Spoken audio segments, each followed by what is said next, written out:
But in his joy at the enchanted tacit acquiescence of the mate, Ahab did not hear his foreboding invocation, nor yet the low laugh from the hold, nor yet the presaging vibrations of the winds in the cordage, nor yet the hollow flap of the sails against the masts, as for a moment their hearts sank in. For again Starbuck's downcast eyes lighted up with the stubbornness of life. The subterranean laugh died away.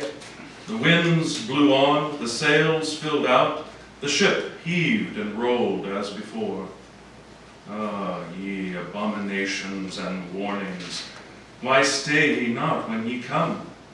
But rather are ye predictions than warnings, ye shadows, yet not so much predictions from without as verifications of the foregoing things within.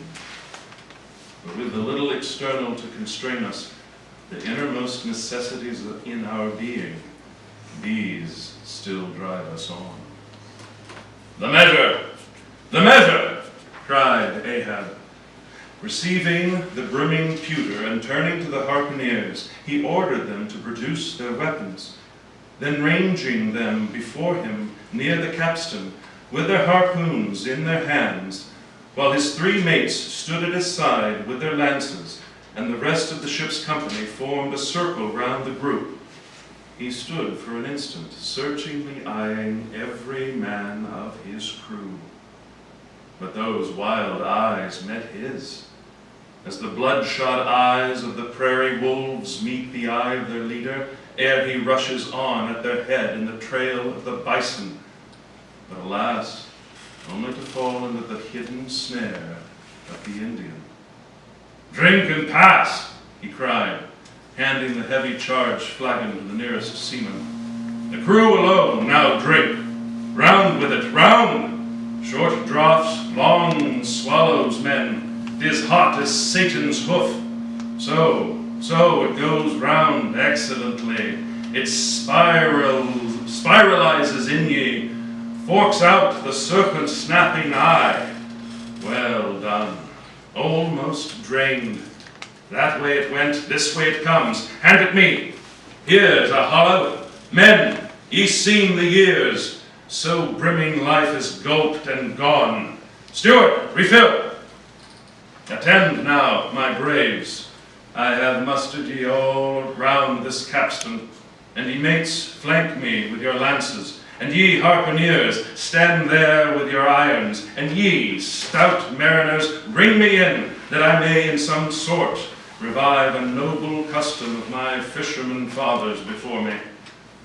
Oh, men, you will yet see that. Ah, boy, come back. Bad pennies come not sooner. Hand it me. Why, now, this pewter had run brimming again, were it not thou, St. Vitus Imp. Away, thou ague. Advance, ye mates. Cross your lances full before me. Well done. Let me touch the axis. So saying, with extended arm, he grasped the three level radiating lances at their crossed center. While so doing, suddenly and nervously twitched them, meanwhile glancing intently from Starbuck to Stub, from Stub to Flask.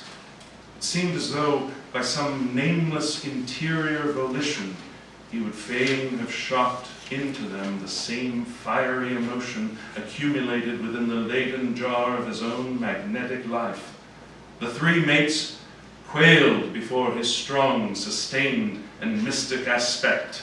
Stub and Flask looked sideways from him. The honest eye of Starbuck fell downright. In vain, cried Ahab. But maybe 'tis well. For did ye three but once take the full forced shock, then mine own electric thing that had perhaps expired from out me. Perchance too, it would have dropped ye dead. Perchance ye needed not. Down, lances! And now, ye mates, I do appoint ye 3 cupbearers to my 3 pagan kinsmen there. Yon 3 most honorable, and gentlemen and noblemen, my valiant harpooneers, disdain the task? What, when the great Pope washes the feet of beggars, using his tiara for ewer? Oh, my sweet cardinals, your own condescension, that shall bend ye to it. I do not order ye, ye will it. Cut your seizings and draw the poles, ye harpooneers. Silently obeying the order, the 3 harpooneers now stood with a detached iron part of their harpoons, some 3 feet long, held barbs up before him. Stab me not with that keen steel. Cant them over. Know ye not the goblet end? Turn up the socket. So, now ye cupbearers, advance. The irons, take them, hold them while I fill. Forthwith, slowly going from one officer to the other, he brimmed the harpoon sockets with the fiery waters from the pewter. Now, 3 to 3 ye stand.